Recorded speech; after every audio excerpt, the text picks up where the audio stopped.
Gloria Sea, buenas noches. Buenas noches. Felicitaciones por toda suerte de celebraciones de los 25 en la segunda etapa del museo. En realidad, ¿cuándo nació el Museo de Arte Moderno? Usted lo dice con mucha claridad. Hace 40 años. Hace 40, exactamente. 40 años, exactamente.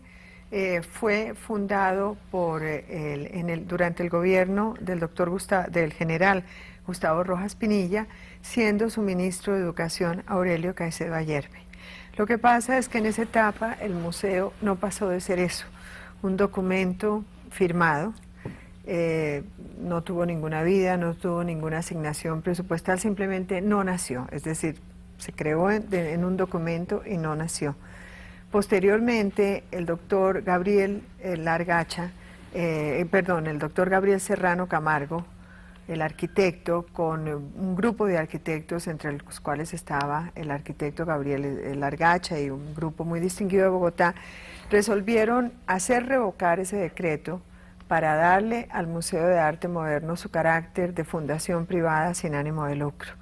Y se volvió a fundar, digamos. En ese momento tampoco el museo tuvo ninguna vida ni ninguna actividad, pero esa etapa fue sumamente importante porque se consolidó, digamos, la parte jurídica de la institución y empezó el museo a establecer sus primeros contactos con otras organizaciones similares en otras partes del mundo. Sin embargo, no tuvo ninguna vida activa, digamos. Posteriormente, en 1960... ¿3 quizá? Sí, exactamente. Marta Traba volvió a retomar la idea del museo y en ese momento volvió a agrupar el grupo inicial que se había formado unos años antes y abrió las puertas al público de un pequeño espacio, minúsculo realmente, situado en la calle 24 con carrera séptima. Realmente lo que sería hoy en día el espacio de una galería de arte. Pero en ese momento no había galerías de arte en el país, con la excepción del magnífico espacio de Casimiro Eiger, el Callejón. Y entonces la actividad que el museo desarrolló ahí fue absolutamente determinante, porque fueron las grandes exposiciones que se empezaron a hacer, se empezaron a que el público conociera los artistas de la generación que venían, los artistas de la generación de Luis Caballero, de Beatriz González, y el museo empezó su actividad. Posteriormente, después de 1 año y medio de estar en este lugar, simplemente el museo no podía continuar. El museo, que realmente llevaba ya un nombre tan sumamente comprometedor, pero que era un espacio de una galería, no podía continuar financieramente, y entonces el doctor José Félix Patiño, que era entonces rector de la Universidad Nacional, invitó al museo a que se instalara en un espacio de la universidad. En la universidad. Y ahí continuó el museo, empezando en ese momento a conformar su importantísima colección permanente. Marta Traba durante esa época alcanzó a reunir 80 cuadros. Luego Marta se fue del país. Sí, la vida del museo en la Universidad Nacional duró aproximadamente 1 año y medio. Era una época de enorme agitación política en la universidad, en las cuales había conflictos políticos que involucraban el cuerpo estudiantil en forma continua y permanente. Y Marta Traba, que era una mujer excepcional realmente, tomó una posición de apoyo al estudiantado y de rechazo a la presencia del ejército en los predios de la universidad. Eso hizo que el gobierno de ese momento, encabezado por el doctor Carlos Lleras Restrepo, la expulsara del país, porque Marta Traba era ciudadana argentina. Sí. Y a pesar de que llevaba ya muchísimos años viviendo en Colombia, tenía la ciudadanía argentina, y pues eso constituía una intervención en los asuntos políticos nacionales de un extranjero.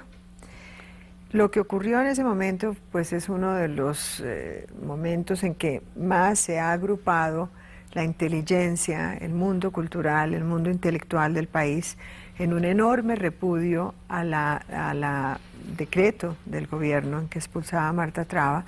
El gobierno recogió ese decreto y Marta no tuvo que salir del país, pero ya no pudo continuar dirigiendo el museo en la Universidad Nacional. Entonces lo que ocurrió fue que el museo cerró totalmente sus puertas al público y durante 2 años estuvo en el museo, es decir, los cuadros en el museo, pero sin que desarrollara ninguna actividad. Usted retoma la bandera hace 25 años, el año pasado Sí. hizo 25. ¿Cuántos Exacto. cuadros tenía el museo cuando usted 80 retoma? cuadros. 80 Era cuadros. esa pequeña colección que Marta había reunido, que era sin embargo de enorme importancia porque era el inicio de la colección permanente del museo. Y yo asumí precisamente en el año 69. Usted vivía en Nueva York, estaba casada con don Andrés Uribe, quien le dio todo su respaldo, y usted le expuso la idea al presidente de Bavaria, Carlos J. Echavarría, él la acogió, y es una historia tan conocida y tan vital y tan contemporánea. ¿Cuántos cuadros tiene el museo hoy 2.300. de su colección? Ahora estamos viendo una hermosa exposición con la mayoría de ese fondo de pintores extranjeros. Sí, parte de la celebración de mis 25 años en la dirección del museo ha sido mostrar una parte de su colección. La colección es tan enorme que a pesar de que hemos hecho 2 importantísimas exposiciones, cada una mostrando 400 obras, pues no hemos mostrado sino la tercera parte de nuestro acervo, ¿no es cierto? Sí. La primera exposición fue precisamente en las fechas del aniversario mío, en la cual mostramos los artistas colombianos en la colección del museo. Y ahora, Claro. recientemente, se acaba de clausurar artistas internacionales en la colección del museo. Bavaria le dio todo su apoyo hace 25 años. Con después tu de- ayuda, Bernardo. Pues fue un placer y un honor de verdad impulsar su idea tan bellamente expuesta al presidente de Bavaria, a Carlos J. Echavarría, y de ahí pasa al planetario e inaugura el museo, el edificio de Rogelio Salmona, exactamente en el año 79. 79. En el año Exactamente, 79, ¿verdad? Que son sí. un montón de celebraciones. Exactamente. Gloria, se dice mucho, ya llegando a final de siglo, que la misión de los museos ha cambiado en forma quizá radical. ¿En qué sentido es ese cambio? ¿Cuál es la misión de un museo en nuestro tiempo? El museo debe ser ante todo una entidad viva.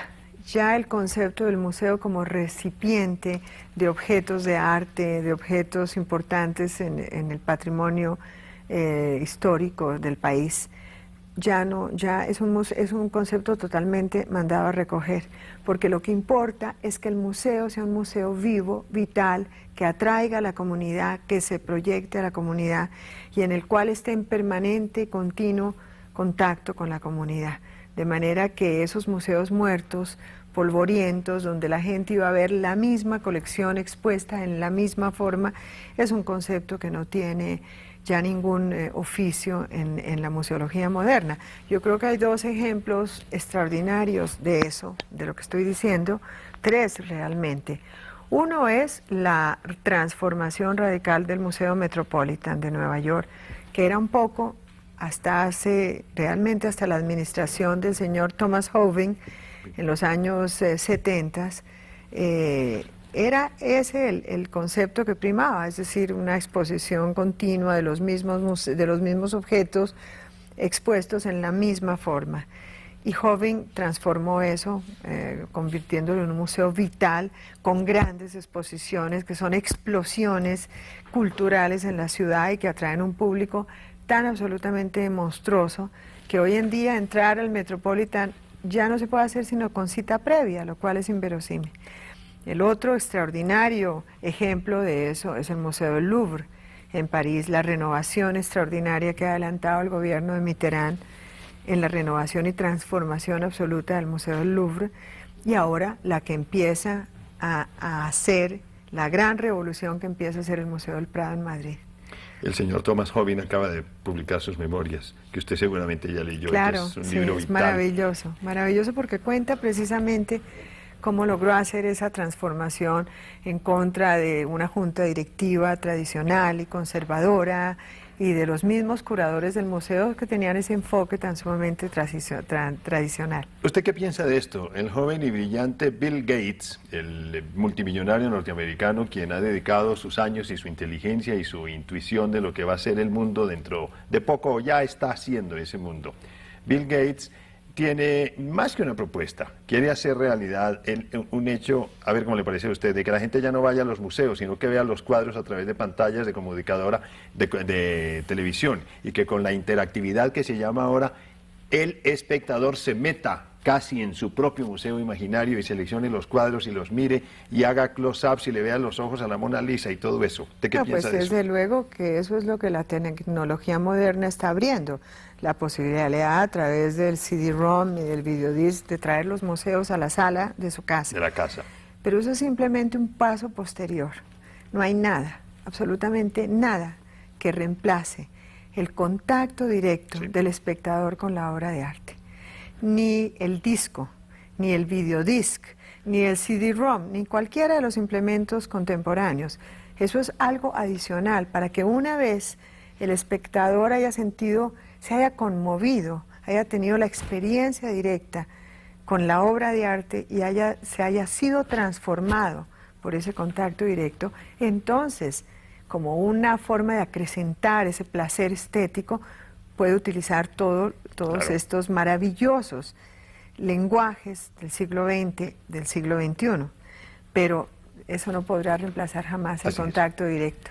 Y si usted ha visto la suite de Volar, como la vimos, la maravillosa suite Volar de Picasso en su museo, entonces si se interesa mucho en Picasso, pues va a la biblioteca del museo, que ya tendrá los elementos disponibles para ver lo que le interese de la obra de Picasso. Claro, en exactamente. La computadora, Nosotros precisamente ahora en el museo estamos implementando, crear el home theater, el pequeño teatro personal en el cual estemos pasando permanentemente las colecciones extraordinarias de la National Gallery de Washington, del Tate Gallery de Londres, del Museo del Louvre, porque todo eso ya está en videodisc y en CD-ROM. Entonces, eso es una forma de que el espectador acreciente su bagaje cultural, pero la emoción estética que se siente presenciando un cuadro, escuchando un espectáculo artístico en forma viva y directa, no lo reemplaza nada. Y el contacto con la gente que estaba viendo. Hubo un número muy interesante en la revista Art News sobre entrevistas con los grandes directores de museos del mundo, y alguno dijo, mi puesto se va a acabar dentro de poco. Decía el comentarista, McLuhan dijo hace 25 años que el libro se iba a acabar. No, es la transformación de ese instrumento lo que va a cambiar, pero no, el museo no puede cambiar. Yo creo que precisamente lo que estamos viendo en los 90s, en los 95 es al contrario, la importantísima espacio que ocupan los museos hoy en día en el mundo. Es decir, en el París de hoy, lo más importante que existe en París es el Louvre y lo que el Louvre genera. Claro. En Nueva York es así. Es decir, todos los días, al contrario, el museo invade más la vida cotidiana de los ciudadanos. Es más el centro vital que congrega, que agrupa, que aúna, porque nada, como te decía antes, nada reemplaza la emoción que produce el contacto con la obra directa. Claro, en la sala Richelieu, diseñada por el gran arquitecto Pei, que uno pensaba que iba a ser una cosa muy radical, cómo ha vuelto en forma tan hermosa a la visión tradicional del museo, incluso los espacios más limitados, la iluminación muy precisa, se siente uno encerrado en su museo, luego tiene esa maravillosa perspectiva de abajo. Y en París, quien no ha estado debajo de la pirámide de Pei, parece que no viviese en París, lo que usted dice. Bueno, y son multitudes enormes, ¿no? Es decir, es el monumento histórico que congrega mayor visitantes en la ciudad de París, pero por distancias luces a, por ejemplo, el Arco del Triunfo o la Torre Eiffel. Lo que hizo Pei, que es excepcional, es colocar en el lenguaje más contemporáneo de la arquitectura, de la tecnología, un museo. Es decir, con la iluminación adecuada, con la exhibición adecuada de sus extraordinarios tesoros. Eso es lo que es fascinante de la vida museológica, ¿no? Que es una aventura que todos los días se transforma, se multiplica, crece más. Mira, sin referirnos a Europa ni a los Estados Unidos, hablemos de Colombia. Sí, la vida y la importancia que tiene el museo en la comunidad es todos los días mayor, el público es todos los días mayor, el público joven que se siente transformado por lo que el museo genera es todos los días mayor. Y no solamente pintura, libros también, y también cine. El Museo Nacional se ha revitalizado, y yo creo que mucho gracias al ejemplo del Museo de Arte Moderno, que ha sido como un faro para todos los museos. Claro, nosotros tenemos la mejor actividad, la mejor cinemateca que existe en la ciudad, es la Cinemateca del Museo de Arte Moderno. El- El más importante departamento de arquitectura, las grandes exposiciones de arquitectura que se han hecho en el país, las grandes investigaciones arquitectónicas que se han hecho en el país, las adelanta el Departamento de Arquitectura. Y no quiero decir todos los demás aspectos que cubrimos, porque es que realmente el museo se convierte en un foro, en un faro que irradia cultura en todos sus aspectos. Como no, Magneto y Faro, el año pasado fueron creo que 8 millones a visitar el Louvre. ¿Cuántos fueron a su museo y cuántos irán este año? Mira, yo no manejo Hace los esas cálculos, cifras no. porque se transforman continuamente, pero es decir, el museo tiene un público monstruoso, gigantesco, permanente. Es un público que es muy hermoso porque es desde los colegios, todos los colegios capitalinos, escuelas públicas, colegios privados que visitan en forma permanente, hasta las universidades que implementan su trabajo en las facultades de arte, en las facultades de las ciencias humanas, alrededor del trabajo del museo. Es una interacción permanente y continua, hasta la forma como el museo irradia fuera de su propia sede. La revista Arte, del Museo de Arte Moderno. ¿Cuántos números lleva?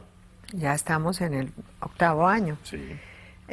Pues es el instrumento más importante que existe en su género para que la comunidad se entere de lo que está pasando a nivel artístico, no solamente dentro del país, sino fuera del país. Y el programa Ojo al Arte del Museo de Arte Moderno pues En es el televisión. único programa realmente importante que existe en las artes plásticas en el país, en el campo audiovisual. Sé que este año Santiago Cárdenas tiene una gran retrospectiva muy merecida porque es un artista tan vital y tan renovado siempre. ¿Qué otra gran exposición colombiana hay este año? Nosotros estamos haciendo la retrospectiva de María de la Paz Jaramillo. Bien. Y una exposición a la cual yo le doy la máxima importancia, que es la obra de los últimos 6 años de Carlos Rojas, Muy que bien. es, en mi opinión, pues uno de los grandísimos artistas contemporáneos colombianos. Acabamos de hacer la enorme retrospectiva maravillosa de Edgar Negret, excepcional. Acabo de ver la obra de Santiago Cárdenas y es maravillosa. A propósito, pues, cuando usted llena el museo con un solo artista colombiano, generalmente es un espectáculo impresionante. Por ejemplo, el caso de Negret y la exposición que hizo de Carlos Rojas cuando le dio todo el museo a él. ¿Hace 3 años quizá? No, hace más, hace mucho 4. más, 6 años. 6 años. Se le 6 pasan años, por eso ahora vamos a volver Claro. a mostrar la obra de los últimos 6 de los años. últimos 6 años. Que es excepcional, Bernardo. Es Estoy seguro. absolutamente excepcional. Y también vamos a darle la totalidad al museo, como se la vamos a dar a María de la Paz Jaramillo. Muy bien. Porque solamente en una exposición así profunda, el público puede darse cuenta de la dimensión del artista. Así es. Te voy a dar un ejemplo. Luciano Jaramillo, que murió tan joven, Sí. uno de los talentos más grandes que ha dado este país. Nadie, ni siquiera su propia familia, Sí. había podido darse cuenta de la envergadura de su obra porque no la había podido ver reunida jamás. La exposición retrospectiva que nosotros hicimos de Luciano Jaramillo le mostró al país un artista de una talla descomunal, que murió en la forma prematura, más absurda, en pleno momento de su talento, pero que el país realmente no se había dado cuenta de la dimensión de ese artista, porque es que cuando uno ve fragmentada la obra, a través de exposiciones con intervalos de largo tiempo, es muy difícil darse cuenta de la dimensión del artista.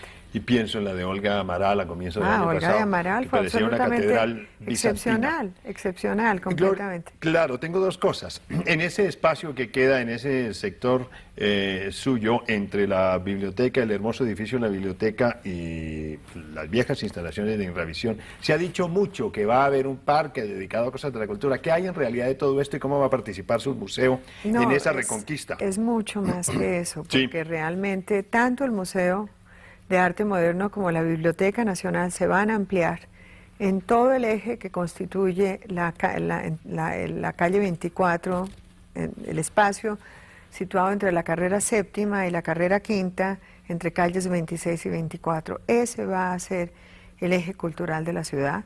Este es un proyecto y una decisión política que cuenta con todo el respaldo de la Presidencia de la República, del señor presidente, del despacho de la primera dama, del Instituto Colombiano de Cultura, y se están dando las medidas necesarias para que ese sea un plan que se empiece a desarrollar hacia el futuro. Conjuntamente. Exactamente. Tanto la Biblioteca Nacional como el Museo de Arte Moderno requieren imperiosamente espacios adicionales.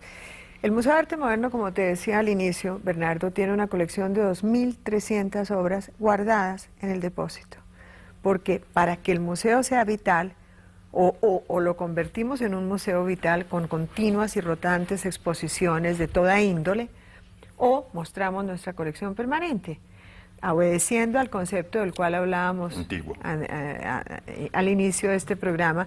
Nuestra tarea es estar renovando continuamente lo que estamos mostrando para que el público jamás pierda su pasión y su contacto con el museo. Eso hace que no podamos mostrar nuestra colección permanente, y por lo tanto te decía que es absolutamente imperioso que el museo construya una sede adicional contigua a su sede donde pueda albergar y mostrar en forma permanente su colección. Bueno, eso no existe en el país. Y también donde se vean las esculturas al aire libre. ¿Usted ya vio la nueva ala enfrente de la vieja Pinacoteca de Múnich, la Alte Pinacoteca? No, no la he visto, pero voy ahora precisamente en el mes de mayo. Sí. Y también es muy interesante que en medio de allá tocando final de siglo, que uno piensa, lo que ha hecho Pei es un ejemplo maravilloso de continuidad, es decir, renovación dentro de la continuidad. Porque esta ala nueva enfrente de la vieja Pinacoteca es tan bella, tan en tono menor, si se quiere, tan en el concepto tradicional, pero incorporando todo lo que hay de moderno en mostrar los cuadros íntimas, si se quiere, con escaleras muy modestas que van y vienen de madera. Le va a encantar el ala nueva o la nueva construcción de la Pinacoteca Vieja.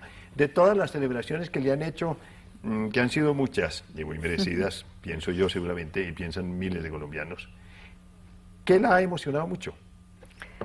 Bueno, el acto del día que el presidente de la República me otorgó la Cruz de Boyacá fue para mí inolvidable, porque fue un homenaje público general que yo francamente no me esperaba.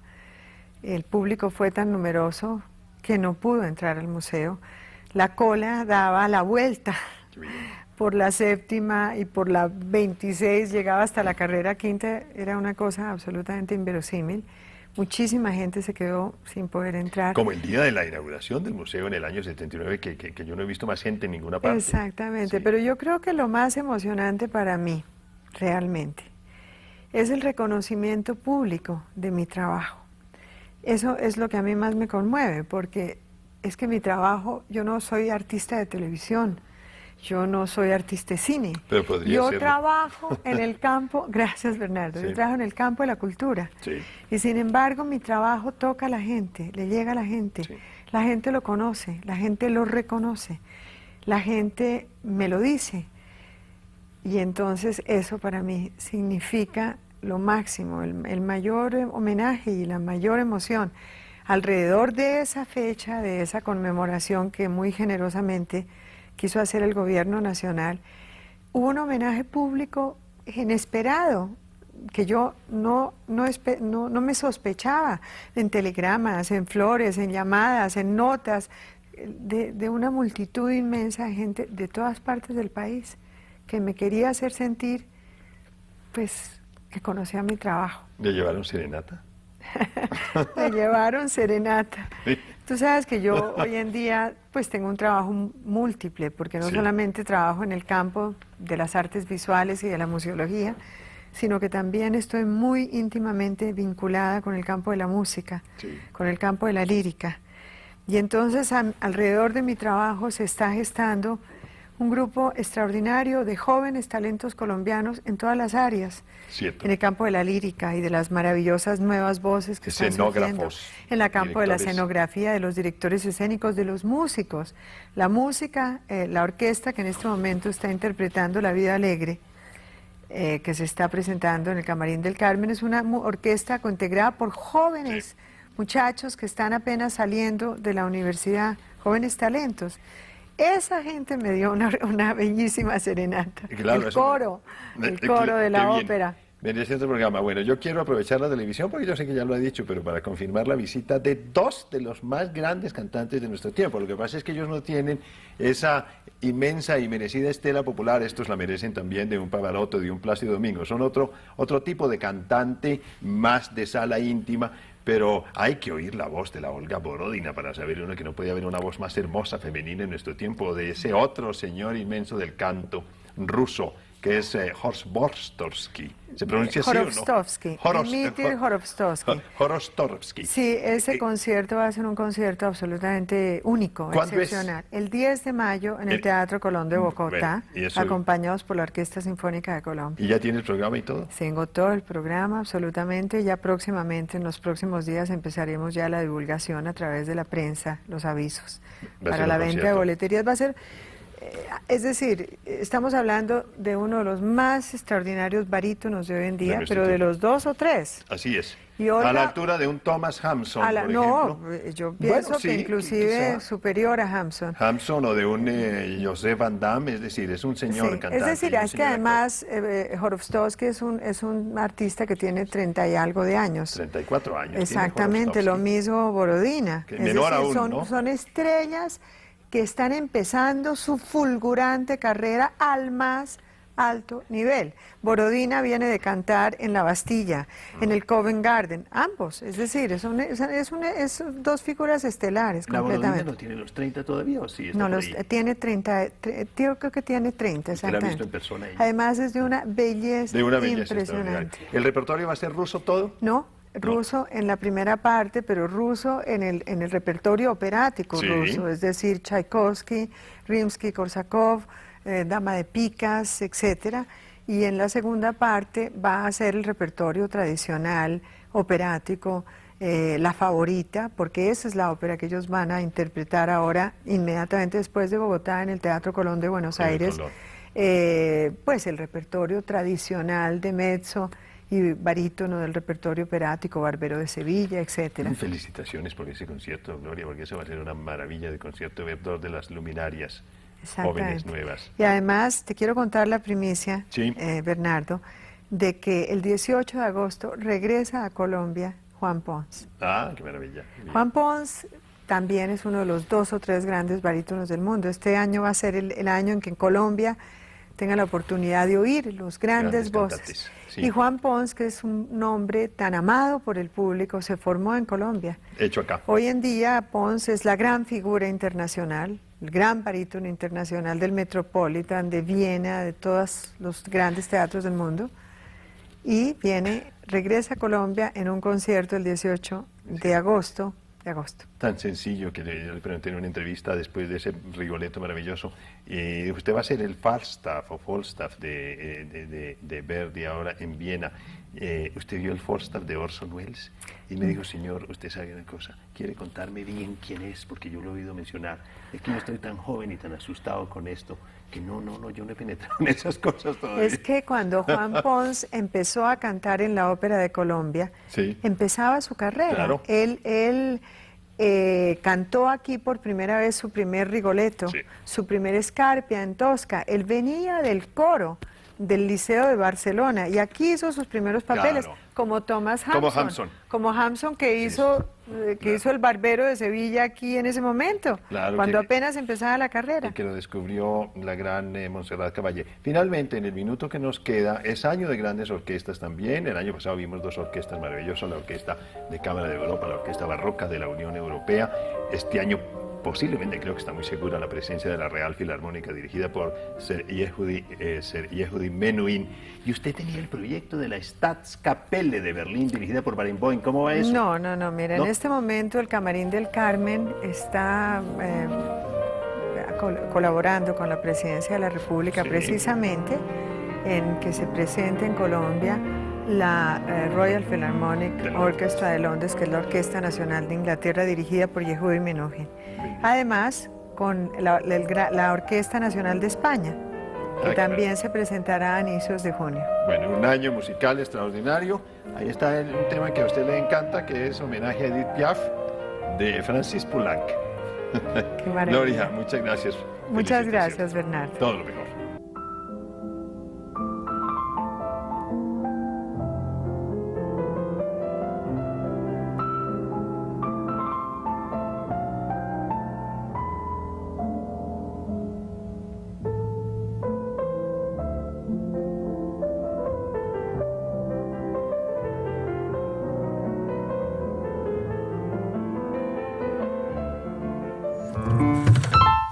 Señal Memoria, imágenes y sonidos para la historia.